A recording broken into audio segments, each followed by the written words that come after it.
सोचिए जरा, एक ऐसी किताब जिसमें सिर्फ कहानियां ही ना हो बल्कि ब्रह्मांड का सारा ज्ञान समाया हो।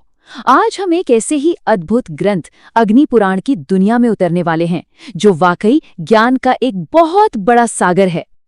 तो देखिए, हमारी ये यात्रा 5 दिलचस्प पड़ावों से गुजरेगी। हम जानेंगे कि ये ग्रंथ आया कहाँ से, इसमें कौन सी बड़ी बड़ी कथाएं हैं, ये कैसे विशाल महाकाव्यों को छोटा कर देता है, इसमें किस तरह का ज्ञान छिपा है, और हाँ, इन सब का असली मकसद क्या है। तो चलिए शुरू करते हैं इसकी सबसे अनोखी बात से।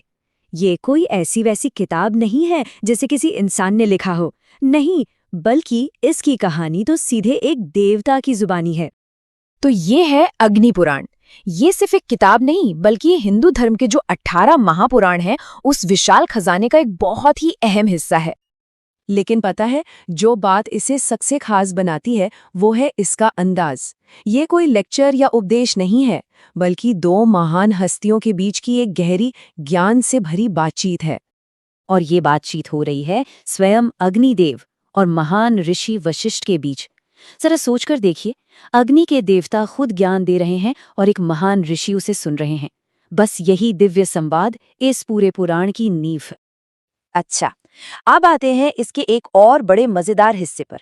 देखते हैं कि ये पुराण कैसे कैसे ब्रह्मांड की बड़ी बड़ी कहानियों को बिल्कुल छोटे से फॉर्मेट में फिट कर देता है। अब इससे पहले कि हम आगे बढ़ें, एक छोटा सा शब्द समझ लेते हैं, अवतार। इसका मतलब क्या है? सीधी सादी भाषा में, जब कोई देवता धरती पर अच्छाई को बचाने के लिए कोई रूप लेकर आते हैं तो उसे ही अवतार कहा जाता है। और अग्नि पुराण इन सभी अवतारों की कहानी का निचोड़ हमें देता है।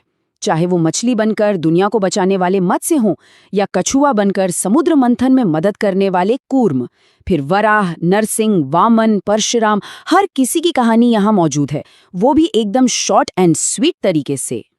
अब अग्नि पुराण के एक ऐसे कमाल की बात करते हैं जो शायद थोड़ा हैरान कर दे। वो ये कि ये विशाल महाकाव्यों को कुछ ही पन्नों में कैसे समेट लेता है। हाँ, तो ये पुराण है ना, ये एक तरह से बाकी के जो बड़े बड़े ग्रंथ हैं उनकी हाइलाइट्स रील जैसा है। जैसे हम किसी लंबी फिल्म का ट्रेलर देखते हैं ना, बस वैसे ही ये पुराण हमें उस विशाल ज्ञान की एक छोटी सी लेकिन दमदार झलक दे देता है। इसको समझने के लिए जरा ये देखिए, एक तरफ है महाभारत जिसमें 1 लाख से भी ज्यादा श्लोक हैं, और दूसरी तरफ अग्नि पुराण का वर्जन जो इस पूरी की पूरी कहानी को सिर्फ कुछ चैप्टर्स में बता देता है ना कमाल की बात। और ऐसा सिर्फ महाभारत के साथ नहीं हुआ है।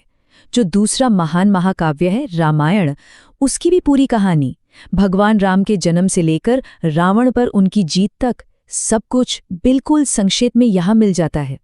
इससे पता चलता है कि ये पुराण वाकई एक एनसाइक्लोपीडिया है। पर रुकिए, बात सिर्फ कहानियों पर खत्म नहीं होती। इस पुराण में इससे कहीं कहीं ज्यादा कुछ है। तो चलिए अब इसके ज्ञान के उस विशाल ब्रह्मांड में चलते हैं जो इन कहानियों से भी आगे है। तो सवाल उठता है कि भाई, इस डिवाइन एनसाइक्लोपीडिया में कहानियों के अलावा और है क्या? और इसका जवाब कमाल का है। इसमें ज्योतिष और कॉस्मोलॉजी है, ग्रामर और पोएटिक्स है, राजनीति यानी अर्थशास्त्र, आयुर्वेद यानी मेडिसिन, धनुर्वेद यानी तीरंदाजी, पूजा पाठ के नियम कायदे, और यहाँ तक कि ज्योग्राफी भी। मतलब ये सिर्फ एक धार्मिक किताब नहीं, ये तो जिंदगी जीने के लिए एक पूरी की पूरी गाइड बुक है। चलिए अब आते हैं अपने आखिरी और शायद सबसे जरूरी सवाल पर, कि आखिर इतना सब कुछ, इस सारे ज्ञान का असली मकसद क्या है?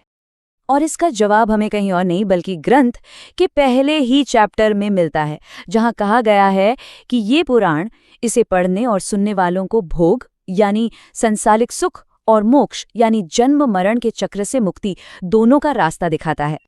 मतलब बिल्कुल आसान शब्दों में कहें तो इस ग्रंथ का संदेश ये है कि ज्ञान, फिर चाहे वो किसी भी रूप में हो, कहानी हो या विज्ञान, वो असल में हमें उस परम सत्य को समझने और आखिरकार मोक्ष पाने का रास्ता दिखाता है।